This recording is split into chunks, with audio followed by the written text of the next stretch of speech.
कुछ ही दिनों के बाद राज्य के सबसे बड़े उत्सव गणेशोत्सव की शुरुआत हो रही है। शासन और प्रशासन लंबे समय से ये कोशिश कर रहा है कि पर्यावरण पूरक गणेशोत्सव मनाया जाए। नागपुर महानगर पालिका नागपुर शहर में इस तरीके के प्रयास कर रही है।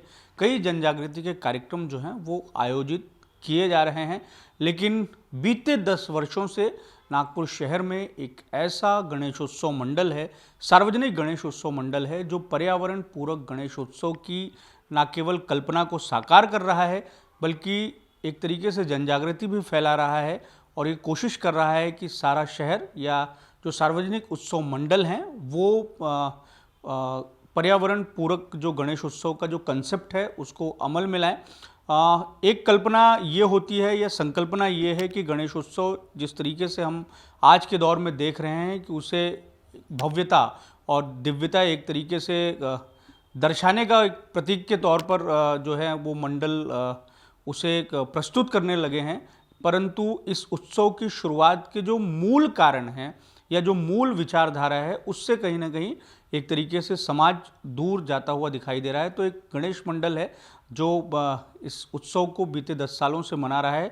किस तरीके से उत्सव मना रहा है इस पर हम बातचीत करेंगे। आप देख सकते हैं कि मेरे ठीक पीछे ये पीतल की मूर्ति तकरीबन 6 फीट की है।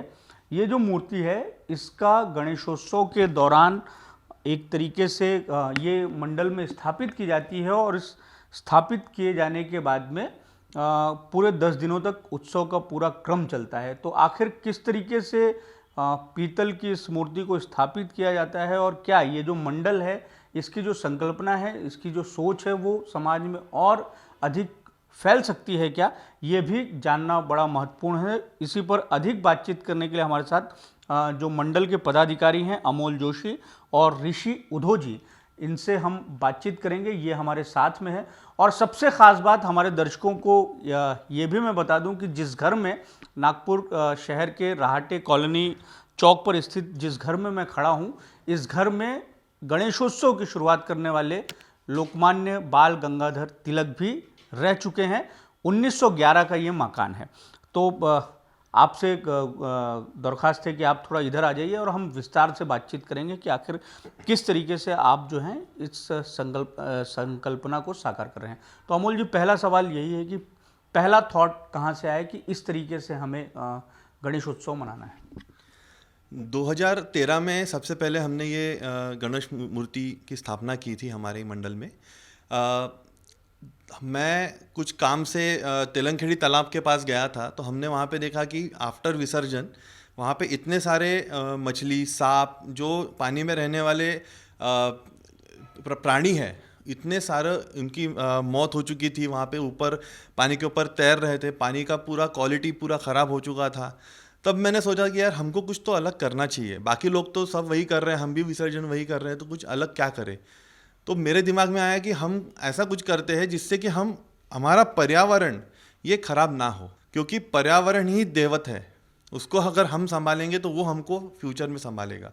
तो उस थॉट प्रोसेस से हमने फिर सोचा कि हम ये एक परमानेंट मूर्ति का एक कंसेप्ट लाते हैं, क्योंकि अगर हम धर्म के हिसाब से भी सोचते हैं तो छोटी मूर्ति जो होती है, क्योंकि हर मंडल में 2 मूर्तियाँ होती हैं, एक छोटी एक बड़ी। छोटी मूर्ति जो है वो जिसकी प्राण प्रतिष्ठा होती है वो विसर्जन होती है, और जो बड़ी मूर्ति होती है वो उत्सव मूर्ति होती है, जिसका विसर्जन यूजुअली नहीं किया तो चलता है, क्योंकि जिसकी प्राण प्रतिष्ठा होती है वो विसर्जन करना ज़रूरी है। तो हमने बड़ी मूर्तियों की जो सार्वजनिक गणेश उत्सव मंडल हैं उसमें बड़ी मूर्तियों की स्थापना नहीं होती है, प्राण प्रतिष्ठा नहीं होती है। छोटी जो मूर्तियाँ होती है उसी के लिए होती है कि उनका विसर्जन हो, क्योंकि जब बाल गंगाधर तिलक जी ने जब ये चालू किया था कंसेप्ट, तब मूर्तियाँ छोटी रहती थी और उनकी प्राण प्रतिष्ठा होती थी क्योंकि एक ही मूर्ति बैठती थी, तो उसकी प्राण प्रतिष्ठा करके उसी का विसर्जन करना, तो वो एक कंसेप्ट हमको समझ में आता है। लेकिन अभी हर मंडल में 2 मूर्तियाँ हैं, एक मूर्ति जो जिसकी प्राण प्रतिष्ठा होती है और दूसरी मूर्ति जो उत्सव मूर्ति होती है। ये बड़ी मूर्ति का कंसेप्ट इसलिए आया क्योंकि पहले कैसे लोग बहुत कम रहते थे, एरिया वाइज रहता था, एरिया में लोग कम थे। अभी लोग ज़्यादा हो गए, चंदा जो होता है वो ज़्यादा आता है, तो छोटी मूर्ति क्यों बैठाना, तो बड़ी मूर्ति करेंगे। तो एक उत्सव मूर्ति की उसका उत्सव अच्छे से हो, बड़े तरीके से हो, प्रोग्राम लोगों को दिखे कि हम ये डेकोरेशन कर रहे हैं, मूर्ति बड़ी दिख रही है, इस तरीके से फिर इसका साइज बड़ा होता गया है। तो जब आप लोगों ने ये शुरुआत की होगी तो उस समय जो मंडल से जुड़े हुए लोग हैं, जैसे लक्ष्मी नगर में आप लोग इस आपका मंडल है और वहाँ पर आप मूर्ति स्थापित करते हैं, तो ये जो आप लोगों की सोच है इसको किस तरीके से जो उत्सव मंडल के जो और लोग होंगे या इलाके के जो लोग होंगे उन्होंने किस तरीके से इसको लिया? क्या किसी ने आपत्ति भी दर्ज कराई? क्योंकि परंपरागत रूप से जो देखते हम आए हैं कि मूर्तियाँ स्थापित होती हैं फिर उनका विसर्जन होता है, ये तो अलग तरह का कंसेप्ट है आप लोगों का। बराबर है। हमारे यहाँ पे बहुत से लोगों ने हमको सपोर्ट भी किया क्योंकि वो भी जानते थे कि बहुत सारा एनवायरनमेंट को हार्म हो रहा है। बट बहुत से लोग ऐसे थे जिनको ऐसा लगता था कि यार हमारे धार्मिक भावना से खेल रहे हैं, या ऐसा कुछ लोग सोचते हैं कि यार ये ऐसा नहीं होता, ये ऐसे ही करना चाहिए, जो पुरानी सोच के लोग हैं। हमने उनको ये समझाने की कोशिश किया कि सर आप हमको समझाओ कि इससे हम ऐसा क्यों कर रहे हैं।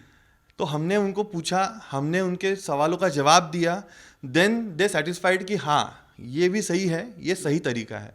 तो हमने उनका भी विचार परिवर्तन किया है और उनको हमारे साथ जोड़ा है कि हम ये कर रहे हैं तो हमको सपोर्ट कीजिए। तो उन लोगों ने हमको भी सपोर्ट किया है उसके बाद।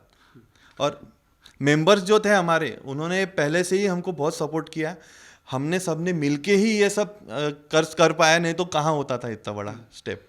अच्छा, मान लीजिए कि एक सवाल ऐसा है कि आप मिट्टी की मूर्ति नहीं विराजते हैं, आप इस पीतल की मूर्ति को वहाँ पर जो है वो विराज रहे हैं, तो क्या किसी तरीके से उत्सव को मनाने में थोड़ी सी कमी हो जाती है क्या?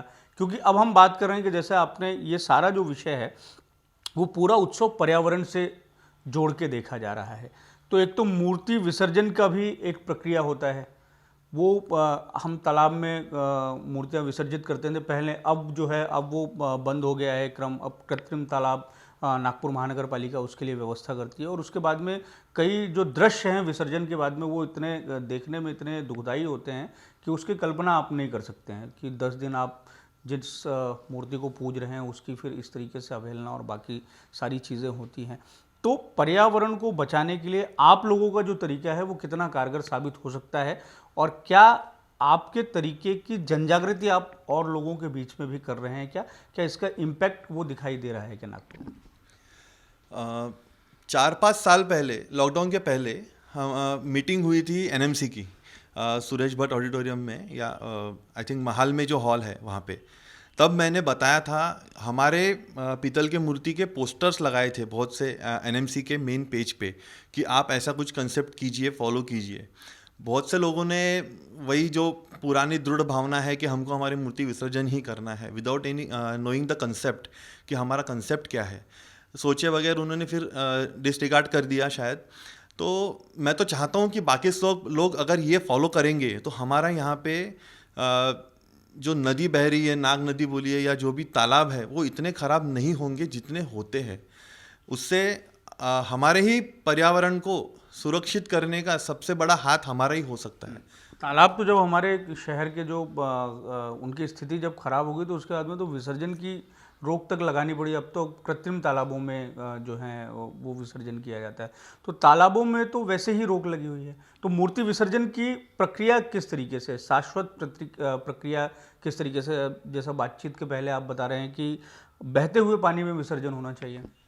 क्योंकि नागपुर में फ्लोइंग वाटर बॉडीज नहीं है, स्टेबल है, तालाब है सब। नदी अगर रहती है तो अगर हम विसर्जन करते हैं तो मट्टी की मूर्ति बहते बहते पिघल के आगे बढ़ जाती है, जहाँ पे कोई नदी का पात्र बहुत बड़ा होता है। अगर फ्लोइंग वाटर बॉडीज नहीं है, स्टेबल वाटर बॉडीज हैं, तो अगर हम विसर्जन करें तो मिट्टी वहीं पे रह जाएगी। यहाँ पे सोनेगांव तालाब है, आपने उसको देखा होगा कि कुछ 5-6 साल पहले वो पूरा बुझ गया था, ये विसर्जन के प्रक्रिया से ही हुआ है। वैसे ही अगर फुटाला लेक में अगर आप विसर्जन करते रहेंगे तो वहाँ पे भी वही हाल होगा और वो तालाब पूरा बुझ जाएगा। फिर उसको पुनर्जीवन करना तालाब को बहुत मुश्किल है और बहुत पैसा लगता है, जो हमारा खुद का ही पैसा है, जो एनएमसी यूज़ करती है उसके लिए। तो बेस्ट ऑप्शन यही है कि ऐसा कुछ करे जिससे कि ये वहाँ तक नौबत ही नहीं आए। और मुझे तो ऐसा लगता है कि गवर्नमेंट ने सपोर्ट करना चाहिए हमारे जैसे मंडल को, जो ये सब फॉलो कर रहे हैं जिस चीज़ के लिए, अगर कोई परमिशन के लिए बोलिए या कोई एड के लिए बोलिए, क्योंकि हम अगर ये कर रहे हैं तो हम लोगों से बहुत ज़्यादा चंदा नहीं ले रहे, क्योंकि बहुत सारे लोग यही बोलते हैं यार मूर्ति तो वही है तुम्हारी, तुम्हारा खर्चा तो बच रहा है, तो तुम ये क्या कर रहे हो।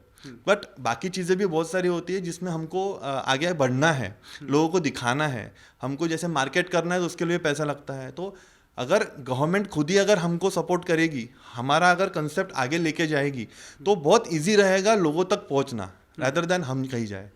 हमारे साथ ऋषि जी भी हैं, आप भी मंडल के पदाधिकारी हैं, आपसे हम बातचीत करेंगे। ये बताइए कि कोई भी जो गणेशोत्सव जिसकी चर्चा हमने अभी थोड़ी देर पहले भी की, कि पूरा अर्थव्यवस्था के चक्र से जो है उसको जोड़ के देखते हैं कि उत्साह, उमंग और बाकी सारी चीज़ें तो हैं ही, लेकिन अर्थव्यवस्था का भी एक पूरी की पूरी प्रक्रिया है। गणेशोत्सव हो रहा है तो अर्थव्यवस्था, उस पर जिनके रोजगार चलते हैं, जिनका व्यापार चलता है, वो भी चलता है। तो क्या अब एक बड़ी मूर्ति जो है वो स्थापित करने की परंपरा है, उसके जगह में एक ऐसे धातु की मूर्ति ला लें कि जिसका खर्चा आप हर साल बचाएंगे, तो ऐसे उन मूर्तिकारों के लिए किसी तरीके की दिक्कत नहीं होगी क्या, जो इस अर्थव्यवस्था का चक्र है? नहीं, मूर्तिकारों के लिए कैसा है कि मूर्तिकार जो है वो छोटी मूर्ति तो बना ही रहे हैं, तो मेरे हिसाब से उन पे ऐसा कुछ असर तो नहीं होने को ना, क्योंकि छोटी मूर्तियाँ भी आज अपन एक जैसे अपनी बड़ी बड़ी जो मूर्तियाँ रहती है 6 फीट, 10 फीट, 15 फीट, तो उस पर सपोज खर्चा ज़्यादा लगता है वो ठीक है, बट छोटी 2 से 3 फीट मूर्तियों में और कला उनकी डाली जाए, और अगर उनका जो भी उनका पैसा जो है उनको जो होना है उस हिसाब से वो तो कोई भी देगा आपको। एक आपके घर में हम इस समय खड़े हैं और आपकी माता जी ने बताया कि यहाँ लोकमान्य तिलक भी जो है वो आके रहे हैं, और उन्होंने ही ये प्रक्रिया जो है गणेशोत्सव मनाए जाने की शुरुआत की थी आज़ादी के आंदोलन के दौरान। उसके पीछे की संकल्पना उनकी अलग थी, तो वो जो संकल्पना थी वो आज के दौर में कितनी बदलती हुई हमें दिखाई दे रही? अभी एक्चुअली कैसा है कि अभी दिखावा, ये सब ज़माना दिखावे का है, और कैसा है कि एक दिखावा, आज आपको एक हर एक चीज़ आप देखोगे, स्टेज, उसके बाद उसका जो डेकोरेशन है, पेंडॉल बड़े बड़े हो गए। पहले ऐसा कंसेप्ट नहीं था, जब लोकमान्य तिलक जी का जो ज़माना था तब कैसा है 2 से 3 फीट की मूर्ति रहती थी, और वो एक्चुअली सब लोगों को एक आने के लिए वैसा वो काम करते थे। पर अब कैसा है, ये दिखावे का सब ज़माना है, इसलिए ये ऐसा सब हो गया है। एक सवाल आपसे अमोल जी ये भी है कि आप लोग जिस तरीके से इस उत्सव को मना रहे हैं, अगर कोई और गणेश उत्सव मंडल जो है, जैसे कि एक तो बात हुई कि आजकल दिखावे वाला सारा चीज़ हो गया, तो इस तरीके से गणेश उत्सव मना के भी आप बहुत बेहतर कर सकते हैं। इसको लेके आप अगर और जो सार्वजनिक मंडल वाले होंगे वो सुन रहे होंगे, इस कार्यक्रम को देख रहे होंगे, तो उनसे आप क्या अपील करेंगे? मैं चाहता हूँ कि सिर्फ डेकोरेशन में सेव नेचर का थीम लेके काम करना और खुद सब चीज़ें एडॉप्ट करके अपने मंडल को इको फ्रेंडली बनाना, इसमें बहुत अंतर है। अगर आप पूरे मंडल को ही इको फ्रेंडली बना देते हैं तो नेचर अपने आप ही सेव होना है। अगर किसी को कुछ मदद की ज़रूरत है, या मैंने तभी बोला था 5-6 साल पहले जब हमारी मीटिंग हुई थी कि अगर कुछ भी ज़रूरत पड़े तो I can help them to make their mandal eco friendly, मैं यहाँ तक बोल चुका हूँ। बाकी कंसेप्ट वाइज मैं चाहता हूँ कि बाकी सब ने अगर ये अडॉप्ट कर लिया तो हमें हमारा नागपुर सुंदर ही मिलेगा, कहीं ख़राब होने की कोई चांस नहीं है। क्योंकि हम जो इवन इनका जो निर्माल्य निकलता है, हम एक खड्डा खोदते हैं 6 फीट का, हम 10 दिनों की निर्माल्य उसमें डाल के उसको बुझा देते हैं, पानी में डालने की ज़रूरत नहीं। वो जो ये होते हैं मालाएं, वो वहीं के वहीं डिकम्पोज हो जाती है। अभी डिकम्पोज होने के बाद में वो तो खाद का काम करेगी, तो वो भी एक नेचर वाइज आपके लिए सेवर ही है। तो हम यही चाहते हैं कि हर एक चीज़ एक कंसेप्ट में लॉकडाउन हो जाए और सब चीज़ें अच्छे से फॉलो अगर हो गई तो हम खुद ही हमारा नेचर बचा सकते हैं। आप बातचीत शुरू होने से पहले एक बात और बता रहे थे कि पुणे का आप उदाहरण दे रहे थे कि पुणे में जो बड़ी मूर्तियां होती हैं उनका विसर्जन नहीं करते हैं, पर बहुत सारी जगहों पर हम देखते हैं कि बड़े भव्यता के साथ में मूर्ति को ले जाया जाता है और उसका विसर्जन किया जाता है। ये एक संकल्पना किस तरीके से, और इसका क्या आधार है, धार्मिक आधार? दगड़ू शेठ हलवाई की एक मूर्ति है, वही मूर्ति हर साल होती है, वो सामने लाते हैं, अंदर मंदिर बना के रख दिए। वैसे बहुत सारे जगह है पुणे में जहाँ पे उन्होंने जो मूर्ति बैठाई है उसी को उन्होंने मंदिर बना दिया है, और वही मूर्ति का वो हर साल पूजा करते हैं। वहाँ पे वो साल भर पूजा नहीं करते, वो 10 दिन के लिए पूजा होती है और छोटी मूर्ति विसर्जन करते हैं, बड़ी मूर्ति वही रखते हैं पूरे साल भर मंदिर बना के। हर साल वही मूर्ति, जैसे ये मूर्ति हमारी बनी है, उससे जो पैसा हर साल का मूर्ति का बचा है उससे हम डेकोरेशन बड़ा कर सकते हैं, हम लोगों को दिखा भी सकते हैं कि हम और क्या कर सकते हैं, कंसेप्ट अलग अलग ला सकते हैं, सोशल काम भी कर सकते हैं। जो हम जैसे हम यहाँ पे बुक्स वगैरह प्रोवाइड करते हैं अनाथ लोगों के लिए, हम लोगों को फूड सप्लाईज करते हैं, मटेरियल जैसे वृद्धाश्रम होते हैं वहाँ पे हम फूड सप्लाई करते हैं। ऐसे आप इको जो क्या कहते हैं सोशल जो काम है जिनको ज़रूरत है, हम वहाँ भी थोड़ा सा पैसा इन्वेस्ट या वहाँ पे खर्चा कर सकते हैं। तो जैसा पैसा बचेगा हम वैसा दूसरी जगह पे भी लगा सकते हैं। और जैसा हम यहाँ पे कंसेप्ट लाए हैं, पूना में भी सेम कंसेप्ट चलता है जहाँ पे वो मंदिर कर देते हैं, लेकिन हर जगह नहीं चलता है, बट जहाँ जहाँ चलता है वहाँ वहाँ ये चीज़ बहुत अच्छे से लागू होती है। आपकी अर्थव्यवस्था का ये बताइए कि आजकल तो हम देखते हैं कि जैसे जैसे महंगाई बढ़ रही है, अब 6 फुट की अगर आप गणेश जी की प्रतिमा लेने जाएं तो वो हज़ारों से कम की तो उसकी कीमत नहीं होगी। आप लोगों ने जब ये पीतल की मूर्ति लाया होगा तो वो कितने की थी, और मूर्तियों का कितना खर्चा आप लोगों का बचा है, और उस पैसे को आपने दूसरी तरफ एक तरीके से लगाया और उससे कई और तरह के काम किए? ये मूर्ति हमने 13 साल पहले अलीगढ़ से लिए थे, तब ये मूर्ति की कीमत 1.5 लाख रुपए थी। और तब एक्चुअली मट्टी की जो मूर्ति होती है तो उसकी मूर्ति शाड़ू की माती बोलते हैं उसको, वो मूर्ति तब एक 30,000 के करीब थी। तो अपन 13 साल का अगर हिसाब निकाले और उसका इन्फ्लेशन का रेट निकाले, जैसे 13 साल पहले 30,000, फिर एक 35, फिर 40, ऐसा करते करते कम से कम हमारे 6 से 7 लाख रुपए बच गए इसमें। और वो जो बचे हुए पैसे हम एक्चुअली हमारे मंडल में मेडिकल चेकअप कैंप करते हैं, उसके बाद blood donation camp, eye checkup camp, हमारा हर साल का जो ये है ये कुछ न कुछ ऐसे ये करते ही रहते हैं हम लोग। उसके बाद एक संगीत का प्रोग्राम लोगों के लिए, जो जनता के लिए, और काफ़ी सारे अपन अमोल हमारे यहाँ पे फिर जैसे मैंने आपको बोला कि हम बुक्स सप्लाई करते हैं छोटे अनाथ आश्रम में, और फूड सप्लाई करते हैं वृद्धाश्रम में जहाँ पे बहुत ज़रूरत होती है, जहाँ पे कोई ज़्यादा फंडिंग देता नहीं है, और जहाँ पे आज आपको मालूम है कि वृद्धाश्रम में संख्या बढ़ते जा रही है, तो उनको ज़रूरत होती है ये सब चीज़ों की, तो हम भी सप्लाई करते हैं वहाँ पे। बहुत बार हमने खुद भी गए हैं वहाँ पे, एक इवेंट ऑर्गेनाइज़ किया है हमारे मंडल की तरफ से, और हम वहाँ पे जाके उनसे मिले हैं। तो ये सब चीज़ें हमारी सोशल इसमें चलते रहती है। इसके साथ में हमारा सोसाइटी भी हम जोड़ के रख रहे हैं।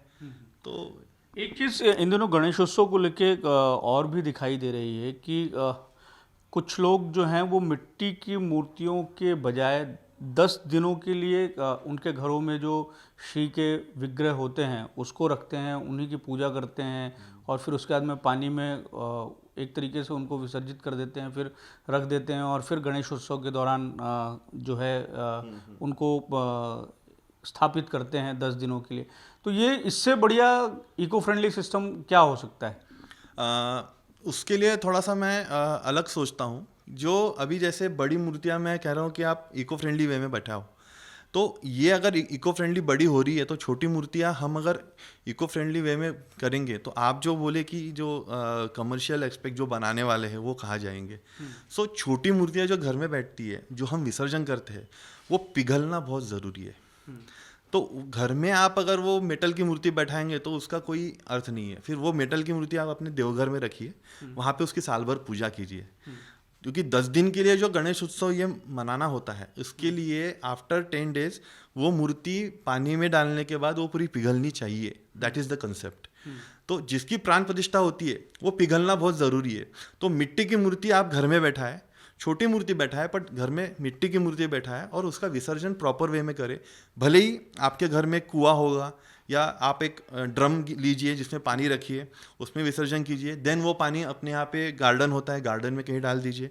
तो इस तरीके से आप घर में ही इको फ्रेंडली वे में कर सकते हो। बट छोटी मूर्तियों को मेटल में कन्वर्ट करना, ये मुझे लगता है थोड़ा सा गलत वे में जाता है जो कंसेप्ट है। क्योंकि या इस तरीके से भी हो सकता है कि आपके पूजा घर में जो मूर्ति हैं आप साल भर तो पूजा करते हैं, 10 दिन जो गणेशोत्सव के दौरान और उत्साह से कर लें। वो तो यूजुअली घर में जो मूर्ति होती है वो देवघर में होती है। वो गणेश जी और ये गणेश जी में फर्क कुछ नहीं होता है। बट ये 10 दिन का महत्व अलग है। तो इसके लिए अलग से मिट्टी की मूर्ति घर में आना बहुत ज़रूरी है, क्योंकि उसका उत्साह अलग होता है। जब बाहर से गणेश जी हम लाते हैं, घर में बैठाते हैं, उसका डेकोरेशन करते हैं, तो गणेश जी खुद आए हैं हमारे यहाँ।